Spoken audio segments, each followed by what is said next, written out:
আজ সকালে হঠাৎ বৌদি ভাই আমাকে ডাকলেন। আমি দৌড়ে গিয়ে বললাম কি হয়েছে। বৌদি ভাই বলল তাড়াতাড়ি রেডি হয়ে আসো, তোমাকে কোথাও নিয়ে যাব।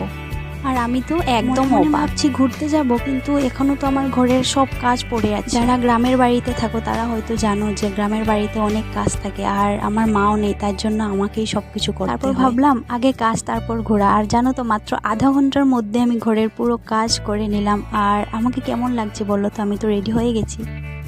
এবার বৌদি ভাই আমাকে বললো যে তুমি তো রেডি হয়ে গেছো, এবার লাড্ডু সোনাকেও রেডি করে দাও তাড়াতাড়ি।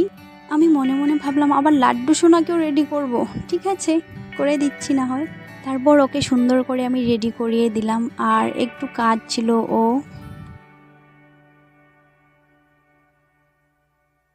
অনেক কষ্ট করে ওকে শান্ত করেছি। তারপর আমরা সবাই একসাথে বেরিয়ে পড়লাম। আর জানো তো আমি কোথায় যাচ্ছি সেটা আমি নিজেও জানি না। তো বৌদিভাই বললো আমাকে তোমাকে ঘুরতে নিয়ে যাব, তো কোথায় যাব এখন তুমি জিজ্ঞেসও করো না।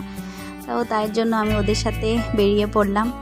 তো এই ভিডিওটা অনেক লম্বা হয়ে যাচ্ছিল, তার জন্য আমি এই ভিডিওটাকে এখানেই শেষ করছি। আর সেকেন্ড পার্টে আমি দেখাবো কোথায় যাচ্ছি। আর তোমরা প্লিজ একটু আমাকে সাপোর্ট করো। দেখা হবে পরের ভিডিওয়ে। पिक्चर अभी बाकी है।